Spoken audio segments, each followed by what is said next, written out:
Teraz si spolu pripravíme urnebes.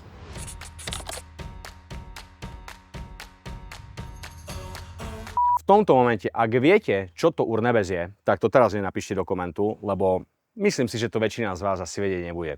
Urnebes je taká, Srbi to volajú, že to je šalát, ale skôr by som to mohol povedať, že to je asi pomazánka alebo dip, ktorá sa veľmi hodí ku grilovačkám, ale samozrejme nie len ku grilovačkám. Viete si to pripraviť v podstate hocikedy a dať si k hocičomu. Je to v podstate taká tvarohovo-syrová, pikantná, alebo aj nemusí byť pikantná pomazánka. Poďme si teraz predstaviť, čo na to všetko budete potrebovať. Najdôležitejšou samozrejme súčasťou je tvaroh alebo fetasír. Fetu môžete použiť takúto, ale vo Fajných potravinách nájdete aj výborný, kvalitný, lokálny tvaroh z Paňoviec, čo je vlastne hneď za Košicami. A ďalšou najdôležitejšou súčasťou hneď po tvarohu sú pečené papriky. Tie si môžete samozrejme upiecť, zlúpať a pridať do toho šalátu alebo tej pomazánky sami, alebo keď sa vám tak neúplne chce, tak môžete použiť ajvar.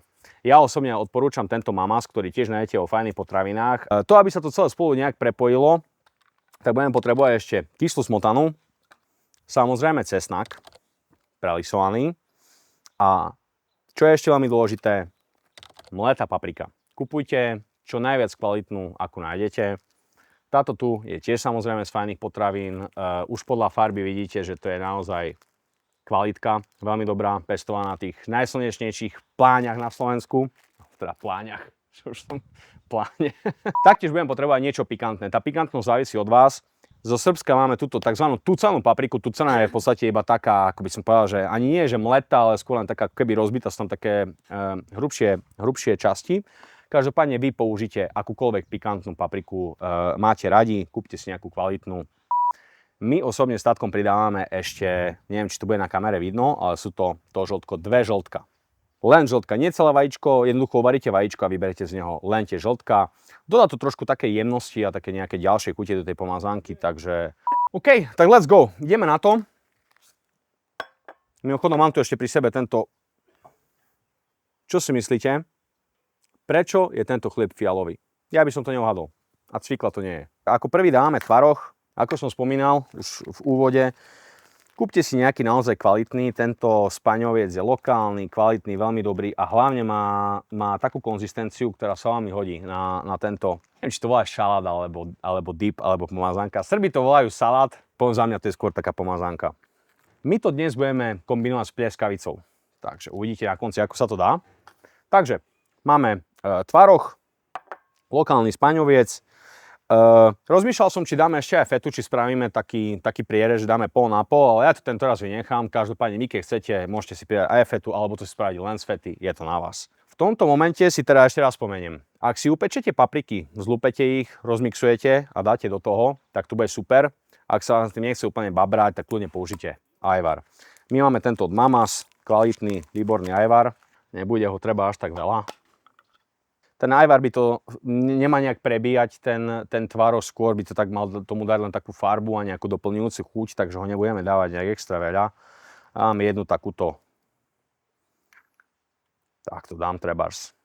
Teraz potrebujeme prelisovať zo 2-3 stručiky cesnaku. Samozrejme, aj to množstvo toho cesnaku závisí len a len od vás. Ja vám nebudem rozprávať, že dajte si tam 3 alebo 4 stručiky cesnaku alebo jedno. Niekto má rád cesnak, niekto nemá. Ja mám veľmi rád. A je aj zdravý, takže my si dáme zo 3-4 stručiky, nech je to cesnakové, prečo nie, ale opäť hovorím, ak to vy nemáte až tak radi, tak proste toho cesnaku vynechajte úplne, alebo si dajte iba jeden stručík, alebo tak. Čo je najdôležitejšie, nekupujte ten čínsky, to nechutí dobre, nemá skoro žiadnu chuť proti tomu slovenskému alebo maďarskému, takže vždy, keď budete v potravinách a uvidíte čínsky cesnak, radšej to nechajte tam. Tak. OK, konečne som si tie cesnaky našúpal, tak teraz si idem prelisovať. Asi po 15. krát spomínam, že to množstvo závisí naozaj iba od vás. Ak máte radi cesnak, máte radi cesnachovú chuť, dajte si viacej. Ak nemáte, tak si dajte menej, alebo ho treba aj úplne vynechajte. Čo by som ale neodporúčal, lebo cesnak je zdravý, cesnak je dobrý. Že pomaličky sa nám tu začína vytvárať takáto zmeska, ja si tak len trošku teraz takto mierne popučím ten tvaroh, nech to už začne dostávať aspoň nejakú takú farbu, kontúru. Tak. Teraz, čo pridám, sú tieto optional, alebo ak chcete, nemusíte ich dávať, ale môžete. Sú to uvarené žltka z vajíčok, teda uvarené vajíčka, ale z nich sú vybraté len žltka. Ja to teda prihodím takéto žltka, hovorím, je to na vás, nemusíte to tam dávať, ale za mňa to spraví takú plnšiu a bohatšiu chuť. No a teraz, keď môžete vidieť, tak je to celé ešte také hrudkovité, nepôsobí to veľmi ako nejaká pomazánka alebo dip, takže to potrebujeme s niečím spojiť. A tu prichádza do hry kyslá smotana. Takže pojitko, smotana, tá nám to celé tak akože spojí dokopy. Trošku soli, ale so soľou opatrne, vždy sa dá dosolovať, pretože tvárok sám o sebe vie byť dosť slaný, takže radšej pomene a vždy sa dá dosoliť. Dáme si samozrejme aj trošku čerstvo namletého čierneho korenia. Opäť sa snažíme použiť tú najvyššiu možnú kvalitu, ako máme. A v podstate prichádzame na taký posledný touch. Trošku to dofarbíme a dochutíme mletou paprikou. Aj tu platí, že treba kúpiť to najkvalitnejšie, čo nájdete. Ono to v podstate vôbec nie je drahé a ten výber je dosť veľký. Takže ja tu teraz trošku pridám. Je to sladká mletá paprika. A teraz prichádzame k tej pikantnej časti. A to je opäť na vás. Pridajte si koľko chcete. Ak nemáte radi pikantné, nedávajte si vôbec.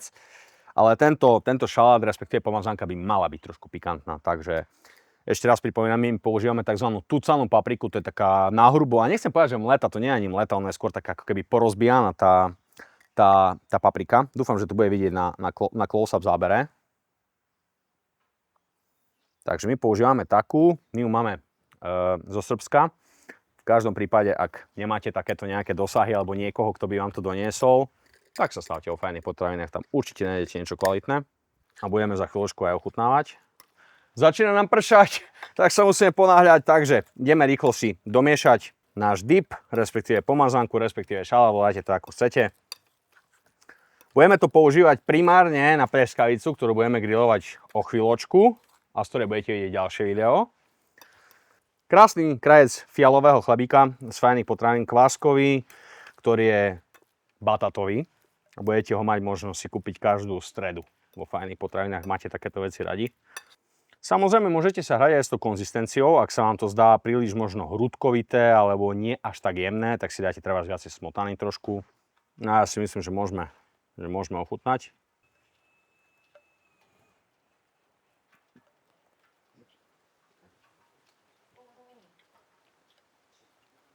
Trošku soli, trošku čierneho korenia a vybavené. Keďže prší, ja sa idem schovať.